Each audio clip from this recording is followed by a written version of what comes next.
Hi everybody, I'm Katina McHenry, Communications Director here at the McCombs School of Business. You are joining us on our Big Idea Show, where we delve deeper into faculty research happening here on campus and here in the McCombs School of Business. Joining me today is Saar-Tsechansky. She is a professor in our IROM department, which is Information Risk Operations and Management, and we are talking about her new research and her new paper that she has co-authored with a couple other people here on campus in the computer science department. The title of the paper is called "The Right Music at the Right Time: Adaptive Personalized Playlists Based on Sequence Modeling." So it's basically adapting a playlist or music to your mood or your changing mood. So tell me a little bit. Welcome to the show, first of all. Thank you. Yes. Pleasure to be here.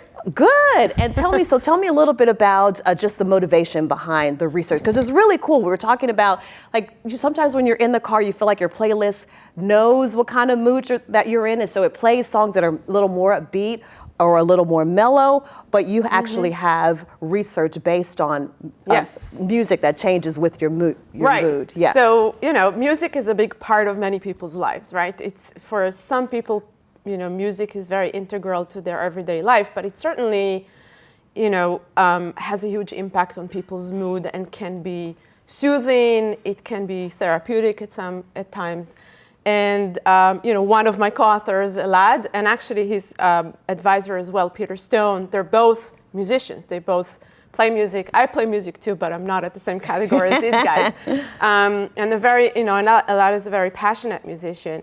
And what it was his idea was to, why don't we think about building a automated DJ. So rather than, DJs know how to, the idea was to combine both learning the preferences of an individual's on the fly in a context. Like you said, you get into the car and you're in a particular mood and you need something, and this thing would learn, this thing would interact with you. It would learn by your reactions to the music being played. Like if you say next, so you say, I don't like it.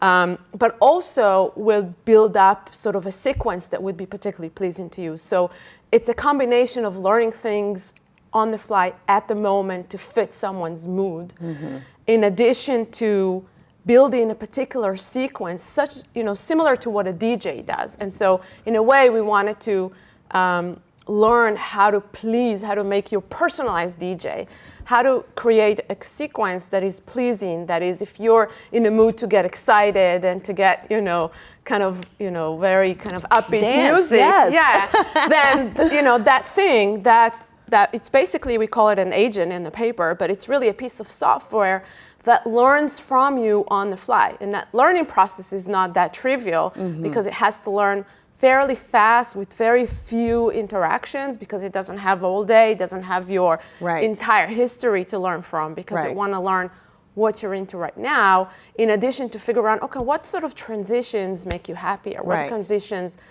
are pleasing to you. Either if you're in a mood to get excited, what gets you more excited, or if you're more, in the mood to kind of hear something more soothing, more relaxing, what kind of transitions make it work for you. So how does it know? Like, how does it know? Say you're going from the house to the car, and in the house, it's kind of crazy and wild in the house as you're getting ready. You have children, everybody's running around, it's a little chaotic. And then the car, you need a really strong transition to go from, kind of hyped to more mellow. Yes. So how would it know if you needed that? That's a great question. Yeah. Based on your reaction. So if your reactions are like, okay, this is not working for me anymore, then it explores other things.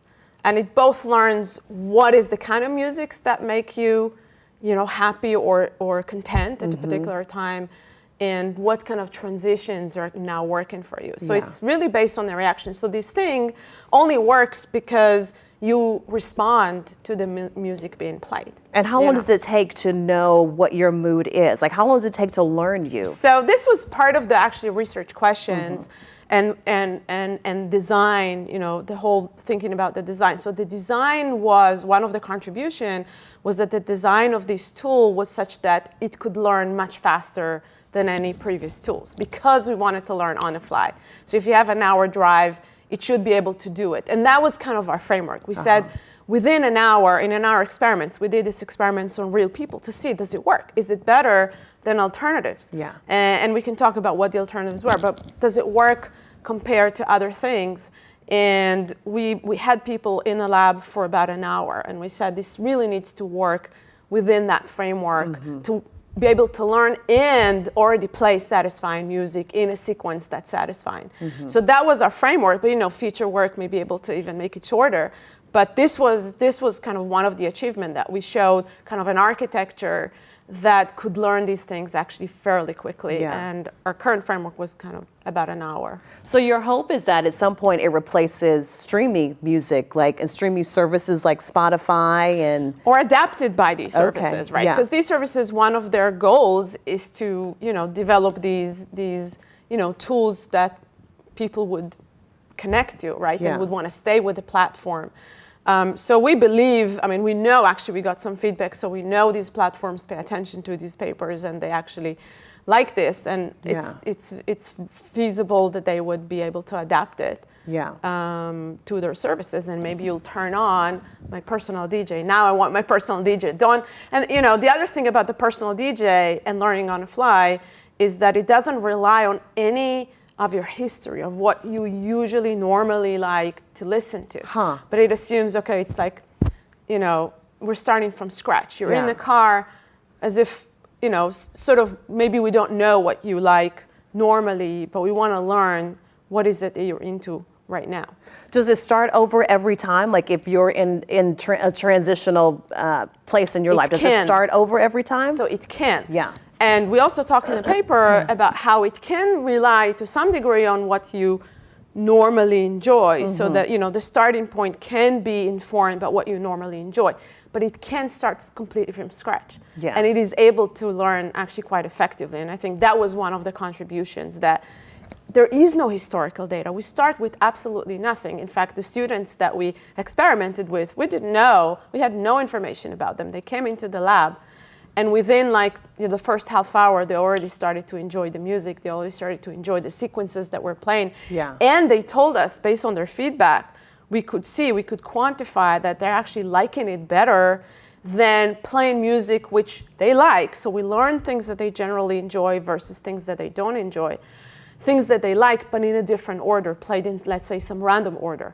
So we learned what kind of sequence, what kind of transitions worked for them, and they said, yes, this was really pleasing. That was really fun to move from that piece to that song. Yeah. So the goal is to not only for the software to learn you as a person and learn what you like, but also know and anticipate what you're going to want to listen to. Yes. And then build to some Yeah. climax. Yes. And that's the hard part, is to see, okay, how am I building that sequence? What is it going to make that person enjoy in the next, let's say, 5 or 10 minutes? Yeah. So in fact, our learning was not just what has been played and what's going to work, but what's going to work next. What kind of sequence we're going to build, such that in the next 5-10 hours, I'm going to build something that's going to make you happier. Yeah. So the learning was looking, there was a look ahead for, what's going to be the 10-20 songs that if I'm Ahead playing of that time. song now, I can build a really nice sequence based on that. Now, if it expects what you're going to want to listen to 10 songs ahead, but suddenly you may get a phone call in the car and your mood suddenly changes, can it readjust and recalibrate? It can. Yeah. It can. So it is really very fast learning and adapting. And that's really the main, one of the primary properties of this tool that we build, that it does adapt very quickly. So like we said before, if you moved from, the chaos in the house with the kids to the car, and now you want something kind of more relaxing, or like you said, you picked up a phone call, your mood completely changed, you need something different. Yeah. It would adapt and learn based on that. That's so cool. I also think about when a guy invites a girl over and he has romantic music playing and she's like not into it.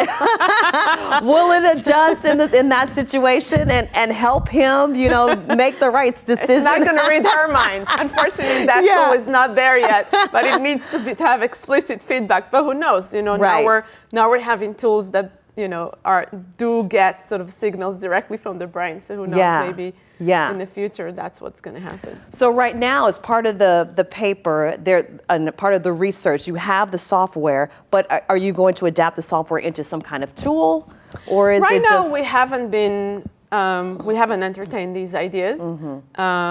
But I think that if there are platforms that are interested in adapting it, we'll be happy to work with them. And we know that they were reading. We heard from at least one platform that they were reading the paper and that they thought it was very cool. That's awesome. Tell me about the experiments and the people that you had in the experiments. What kind of experiments did you create around them? So we and knowing invited what they wanted? students to come into the lab, and actually we had students volunteers from McCombs. So thank you, students. Yeah, thank you, students. We gave them nothing in return. So we just said, it's research, and if you want to support our research, come help us. And there was great attendance. It was actually our MSBA students. And so students came into the lab. We had no information about them. We trained them a little bit about using the system, and I told them how the feedback is provided. And basically they put the headphones on, sat back, and just listened to music and gave us feedback about, yes, I like this song, or that transition really worked for me. Yeah. And there were students who got the treatment and some students who got the placebo, or actually it was the alternative approach. Where we actually we still learned and provided things that they liked.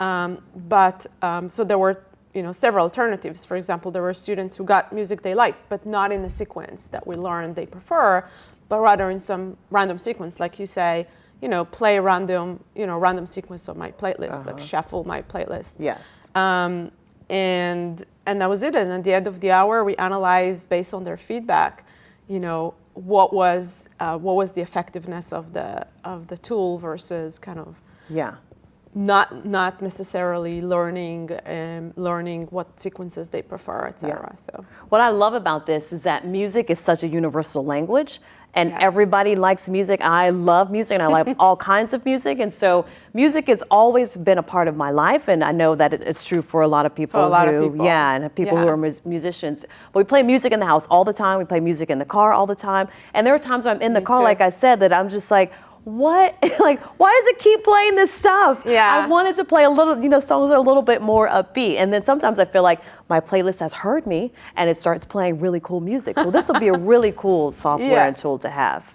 Yeah. I mean, music is really therapeutic. I mean, people really rely on it to feel better and to relax or to be happy. Yes. Or to be more happy. Yeah. And I agree, it's a very, very powerful thing, which is why I think that work can be, quite impactful, because music is a big part of many people's life, and it has power. Yeah.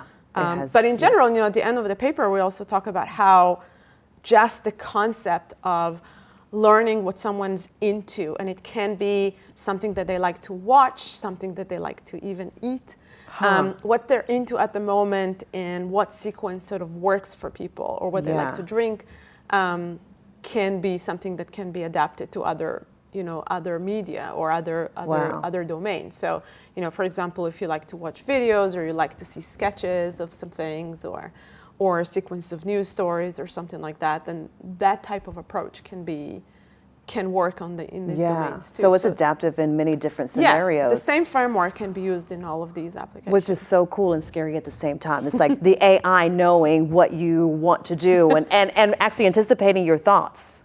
Yes. Yeah. Well, Elon Musk is developing some software. Well, I think it's more of an implant where it anticipates what you're going to want or think about. Yeah. Interesting. So cool. Yeah. Well, thank you so much for joining us today, Maytal. Thank you. I'm so excited about this. My pleasure. It may be really cool to introduce this at ACL. In the coming years, maybe. You never know. Well, Maytal's paper, along with her two other co-authors, it's called The Right Music at the Right Time, Adaptive Personalized Playlist Based on Sequence Modeling. If you'd like to read more about the paper, you can click in the link. Thank you so much for joining us today on our Big Ideas Show. We'll see you next time.